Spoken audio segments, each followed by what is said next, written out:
I'm drawing an entire Minecraft texture pack using ballpoint pens, and in this version I drew 166 new textures, mostly focusing on redstone. Drawing most redstone components was pretty straightforward. For the pistons, droppers and comparators, I tried matching the cobblestone texture to the one I used for the furnace. For the piston texture I also had to cheat a little bit because Minecraft basically slices the side texture to separate the wood part from the cobblestone part, so I had to stretch the texture a tiny bit to match it perfectly.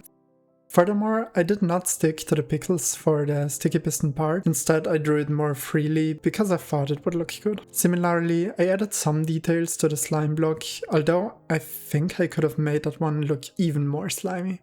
I didn't add those details to the honey block though, also I'm not entirely sure whether I got the transparency right for both of those blocks. It looks fine to me. The hopper is also a slice texture, but for this one I did just hope for the best. I tried my best to stick to the grid when drawing the texture, but I didn't do any shifting in Paint.net once I was done.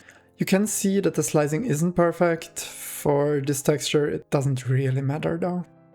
The daylight detector has two different states. Technically it only detects daylight and the toggled state is just the inverted state, but I always thought of it as detecting daylight or detecting nightlight. Therefore, additionally to adjusting the brightness of the panels, I added a sun symbol to the default state and a moon with some stars to the inverted state. Lever, redstone torch, tripwire hooks and tripwire were mostly simple too. I realized something interesting about the redstone torch though. The relatively new redstone torch texture has this bright red outline. I never really thought about how it is rendered, but now I know. Basically, it renders the center of the torch, just like the disabled redstone torch, and then stretches the surrounding red outline and renders it behind the block. It looks a bit weird in my texture pack, but I do kind of like it. I also added redstone wire. There is a bit of texture fighting going on intersections, because there's basically only the dot and two line textures, and they are just overlaid. But it doesn't bother me that much, and I really like the hand-drawn wire look. Also, redstone is still red, which definitely needs to change, but Minecraft uses a grayscale redstone texture and multiplies it with red brightness values, so I'll probably have to change that later with a shader or some client-side mod. I did change it quickly in Paint.net though, just to get an idea of it, and I really like how it looks.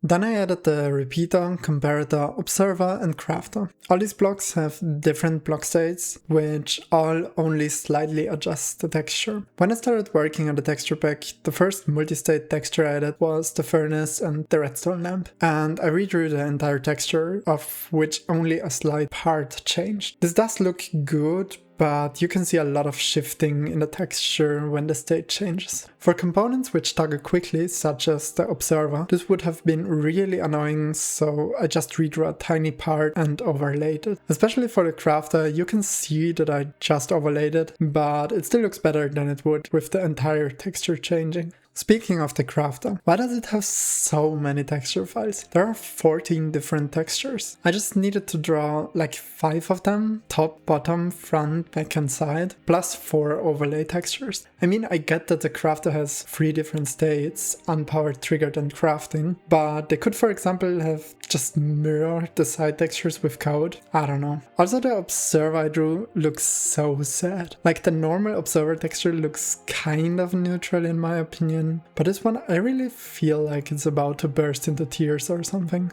Anyway, moving on. Rails.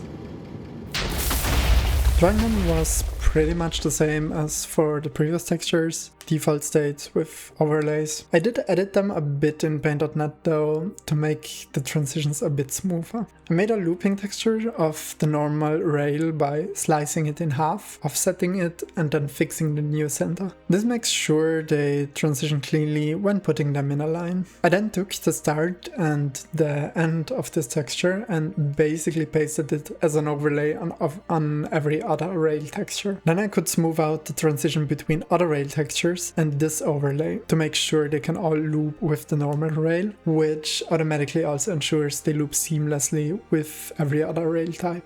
The next texture I wanted to implement was the Sculk sensor. Since a lot of Sculk blocks share some texture files, I went ahead and added all of them. For most static textures, I just grouped some colors and copied the textures pixel by pixel basically, so I'll be talking about the animated block instead. I had to draw 16 frames for the inactive Sculk sensor tendrils. I basically just drew the outside of them and then shaded them with some uneven cross-hatching, since the original textures were quite dark and didn't have any significant details. I did pretty much the same for the active tendrils, although they are a lot brighter and have some single brighter pixels in them.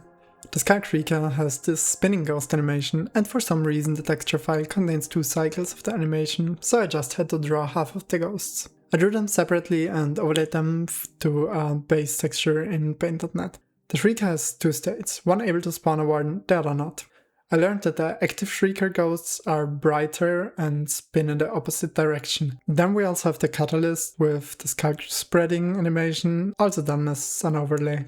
Sculk and Sculk veins also have a subtle animation where some parts of the texture light up a little bit. I just drew the default texture and some brighter texture parts and scattered them across it. You can see quite a lot of shifting in the texture, which is fine in my opinion, since Sculk is sort of like this living infestation. I'm looking forward to see it in the ancient city environment, but I need to add all deep slate textures first. The next few textures don't really fit in any categories, so I will just quickly walk through them. I added the textures for barriers and light blocks, both only obtainable through commands, useful for map making. I drew the Jigsaw block and structure block with all states. I added most pottery designs. I kind of forgot to draw the main pottery texture and 3 other designs, so I will have to draw them later. Also, they're technically an entity and not a block, but I don't know. Also, these designs are something where I'd consider stepping away from the pixel art. I leave them like this for now, but if you want, I could draw more realistic versions of them the same way I did with the paintings. I also created the Lectern texture because it seems like I forgot to add it alongside with the other functional block textures, and I drew the book entity used on the Lectern and on the enchanting table. I have to say, I think the book looks awesome, especially with the flipping pages on the enchanting table. I also forgot to add the bee nest, so that is now included in the texture pack as well.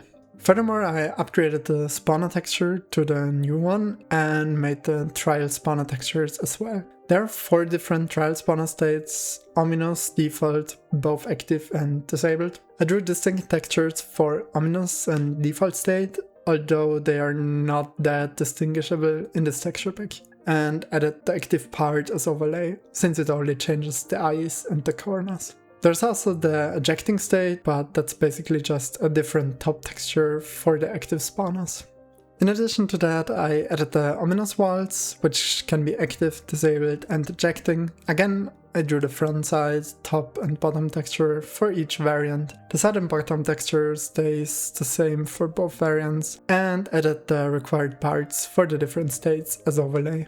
I think that's pretty much all I have added in this new texture pack version. We have now a total of 868 textures complete, which is actually quite a lot. The version 1.21.5 has only 3,433 textures, so we're actually already about 25% done if we only take texture count into account. And the textures will, for example, take way longer to implement compared to block textures. Plus this time there were a lot of textures which I just had to combine differently in Paint.net. Also, the version 1.21.5 has only like 200 textures less than the newest version, 1.21.11 at this point in time. So even compared to the newest version, we have about 23% of textures completed.